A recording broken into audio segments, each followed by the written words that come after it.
So hi everyone, as always, thank you for joining me and thank you for being here. I am Casey, and we're just going through just about everything we watched last week.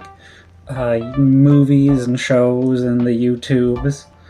And these aren't necessarily meant to be like full-blown reviews or full-blown critique. There are definitely going to be criticisms in there, but like that's not what this is about. These are mostly supposed to be discussions that make sense. Dawn of the Planet of the Apes. So I cannot help but be excited for Kingdom of the Planet of the Apes, and with all of the Andy Serkis trilogy available really easily on Hulu, I am more than happy with putting on one of my favorite movies from the last decade for, I don't know, the nth. Gollum mocaps the lead chimp Caesar to perfection as a big old grumpy Gus who fails to deal with one particularly dumb human and one particularly angry bonobo until they start a war that we only see the first few days of here and the last few days of in the next installment. And while Gollum is perfect as always, it's King Kong who I would argue absolutely steals every scene he is in. From his early friendly banter with Caesar to the terrifying murder of a couple drunk goons.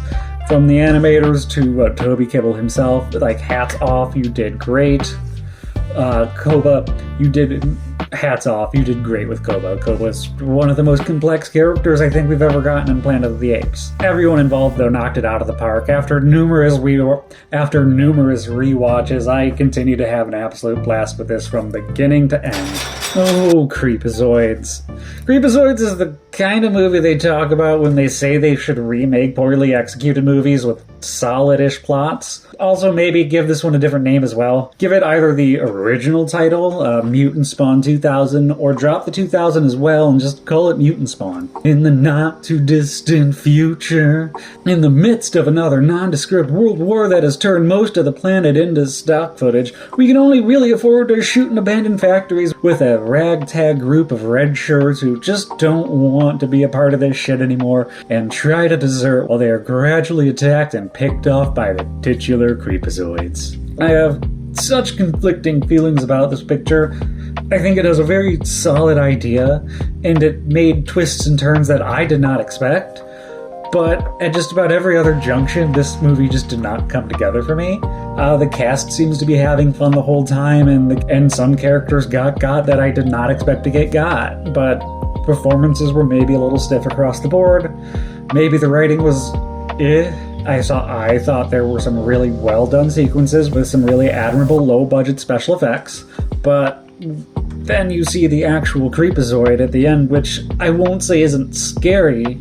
It just isn't to me at all, whatsoever. I'm definitely more glad that this is a thing than it isn't, and I'm glad the cast and the crew appeared to have a great time. Dragon Ball Curse of the Blood Rubies. Completely 100% innocent child Goku is minding his own fucking business when he's hit by horny teenager Bulma who can't get her boyfriend and wants to steal his property, but is beaten to it by a couple of soldiers who want the same MacGuffins so their boss can cure his polyphagia. Isn't Goku and company literally getting together and recycling plot points and jokes? In the other half, Red Ribbon Army Saga. You know, army harassing a small village looking for Dragon Balls for a relatively inconsequential wish. And we were watching the 2010 Funimation dub, so your mileage will obviously vary depending on the version you have available. The cast all sound close enough not to cause any crazy juxtaposition with what fans of the original series might expect, but all bring enough to stand out a touch in their own characterizations. While the animation is either a touch more nuanced or has better shadowing and a brighter palette, I honestly can't really tell. I don't think I have the best eye for this kind of nuance in animation, but at the very least it felt a little more quality than the Dragon Ball anime. If the one is a fan of the original anime and doesn't mind fucking around with continuity, this is not the worst way to experience the original Dragon Ball gang getting together in 50 minutes or less. If one is or vaguely familiar with the series and this is somehow your jumping on point, I think it's a great way to get a feel for what the series is about in tone, style, and action. But definitely check out the original series from the start all the same.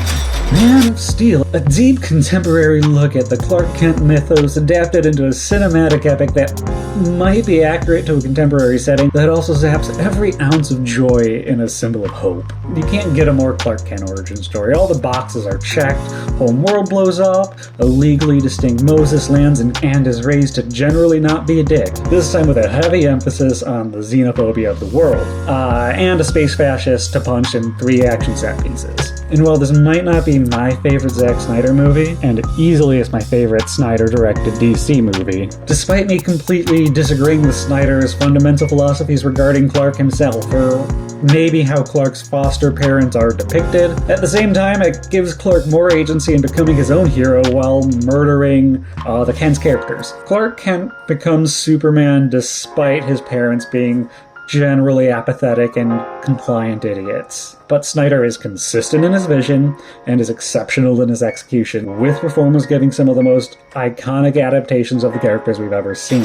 Scout's Guide to the Zombie Apocalypse. Scout's Guide to the Zombie Apocalypse takes such a light-hearted, earnest tone with its characters and theming and shoves them into some of the raunchiest, goriest, non-trauma horror comedy you could imagine high schoolers thinking up. Emphasis on what high schoolers would think up. A trio of high schoolers is on the cusp of becoming legally distinct Eagle Scouts fighting off a traditional zombie apocalypse. It's a straightforward idea with good sources of character drama, as 2 out of the 3 of the trio are seemingly not about the nondescript scout life anymore and have to navigate growing up being judged pretty harshly for essentially just dressing like idiots, coming from a scout myself. The more I talk about it, the more generic it sounds, and on paper it absolutely is, but everything is executed perfectly where it needs to in order to set the tone while the characters shine throughout because of genuine development. Although zombies do whatever the plot really needs them to do, the zombies themselves are the only beings that are not consistent in their real characterizations.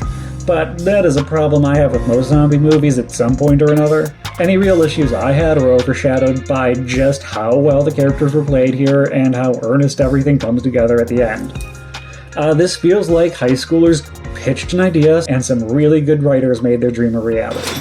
Dragon Ball The Magic Begins. Pretty cool kid Monkey Boy is minding his own fucking business after hanging out with his grandpa when he is hit by a jeep driven by a horny teenager Sito who can't get a boyfriend and wants to steal his property, but is beaten to it by a couple of space soldiers who want the same MacGuffin so their boss can rule the world. Let the plot ensue as the protag and sidekick hunt down the MacGuffins and build their own little team. At the point in time this was released, it almost comes off as like a live-action remake of Curse of the Blood Rubies, but with a legally distinct Demon King in lieu of a legally distinct Booyan. We even defeat the big bad in virtually the same way. And this is such an incredibly low-budget production that every penny went into vaguely well-choreographed fights with a few wire stunts at the expense of nearly everything else. I was able to find an English dub on YouTube since the version on Tubi is unsubtitled for me for some reason, and I think the version I saw has been pretty widely circulated, but for some reason the audio tracking becomes unsynced about an hour into the movie, and that kind of killed the last hour outside of just watching some fun action sequences. Before that tracking issue made it virtually impossible to understand what everybody was saying, I thought the dub performances even were not terrible. Not all of them. Some of them were not great, but across the board I didn't hate them. But, with low expectations, everything's a little better than what we were waiting for, right? Not that it doesn't lack some charm. There is an earnest effort here that does translate in some degree, just not very much. This should not be anybody's introduction to Dragon Ball, and it probably is not worth checking out for most people as a whole, because it does not represent the franchise particularly well, but it is certainly an unlicensed micro-budget adaptation that exists. Rise of the Planet of the Apes. Gearing up for Kingdom has reminded me just how out of left field it was to have such a well-balanced and thoughtful Planet of the Apes movie released when it was. Although I do remember it being pretty quality back in 2012 when I first brought it home on DVD as well. In this timeline, people aren't taken over because some super chimp from the future gives birth in a circus tent. No. Modern day humanity is overturned by its own hubris when Harry Osborn makes super chimps as a byproduct for trying to save his ailing father from Alzheimer's. Really, it ultimately comes down to our protagonist's deciding to live with a chimp in a major metropolitan area like that has ever been a good idea. In a franchise that has a pretty consistent track record with well-polished productions, this might come off as the cleanest. It almost feels a little clinical in tone, but that's just kind of what the movie's going for, I think. Maybe corporate is the right word, which makes sense as the origin story is, set in test labs. I think the tension rises really slowly in a unique way that leads to a really great action set piece finale, but this might leave the first 2 acts feeling like not as much is going on, besides great character work driven by Gollum and Harry Osborn. This continues to be a great reinvigoration of what was otherwise an ignored franchise. True Lies has long been hyped as one of the great, if not the great 90s action movie. And on top of that, it has been relatively rare to come by, being released rarely on home media or streaming. True Lies is something that's usually regarded in high praise if it's ever mentioned. Our protag is a super duper top secret spy man who has the super cool action job and a super mundane suburban home life. Lampooning the over-dedicated to work dad trope, prominent in the late 80s and early 90s while delivering solid action set piece after solid action set piece and using the unique situations presented to generate really fun circumstances between the characters. James Cameron wanted to make a lighthearted action spy adventure and delivered just that, with plenty of camp, but just as much action and excitement as you might expect from a great filmmaker. I don't love True Lies, but I do think it is one of the better 90s action movies. I just don't think there were a lot of great action movies in the 90s. Blood Moon. Hulu tricked me. Technically, this is an episode from their series Into the Dark, which, looking at it very briefly, I would guess came about from Blumhouse having a bunch of scripts they thought were solid but wouldn't really make a whole lot of money in theaters. Because Blood Moon is a slow contemplation about trying to keep your head down in a small town while raising a child we love with unique responsibilities. Because of both the budget and how the story is built, the audience is forced to miss out on anything of particular interest. It ends up being a monster movie without a monster that relies on a mystery that the audience will figure out way too early for any reveal to be satisfying. The production is otherwise really well made. I think the camera work is a little static. The cinematography is just very lingering without a lot to show when we aren't on a beautiful landscape. I think this was a really well-made little suspense story that just doesn't have a lot to do with itself in the end. Godzilla -1. From start to finish, I cannot not continue to be amazed by this feature. This is a movie where every single shot throughout has been planned for maximum effect. Even in still shots, it feels like there's something constantly moving. Especially shots with the big beeb whose name is in the title. Godzilla -1 is just Godzilla versus people in post-war Japan done expertly, with brilliant characters and themes of overcoming guilt and trauma and coming together as a community. I don't know what to say without spoiling one of the most correctly hyped movies probably of all time. I do have some nitpicks upon a repeat viewing, but it feels like every nitpick I have was corrected by something else almost specifically. And for some reason, I reckon either because of, obscene cultural pride and wanting to keep it exclusive, or some supply and demand scheming to keep it an event feature. So, I would never recommend becoming a pirate. I would recommend a VPN or something like DuckDuckGo and some cursory searches until anybody outside of Japan can support the official release. Wrong. Akira Kurosawa returns to period piece samurai epics for the nth time in this adaptation of Shakespeare's King Lear.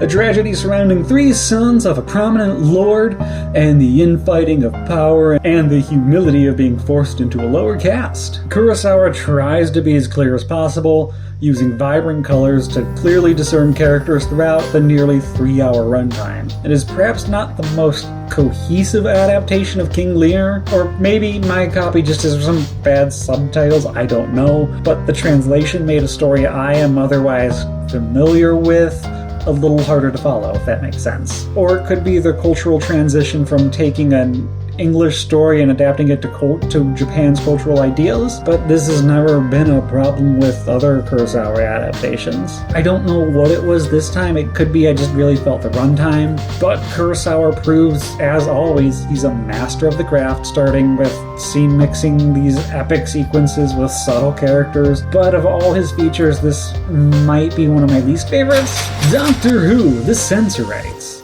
We have more or less given up on caring whether the crew gets back to England as the Doctor begins to see Barbara and Ian as, people and friends instead of those two annoying teachers that followed his granddaughter home.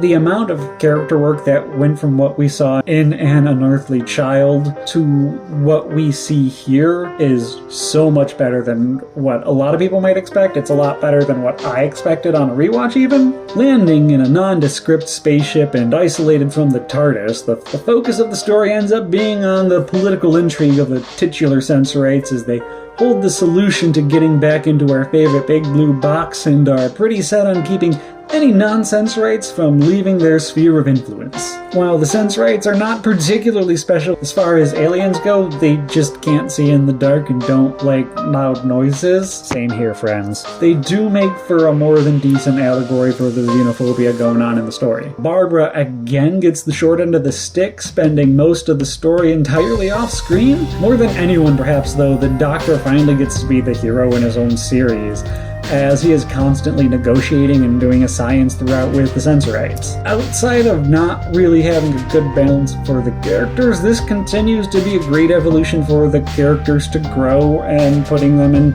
really fun and interesting dramas and dilemmas. This has been one of my favorite episodes of the first Doctor so far. So,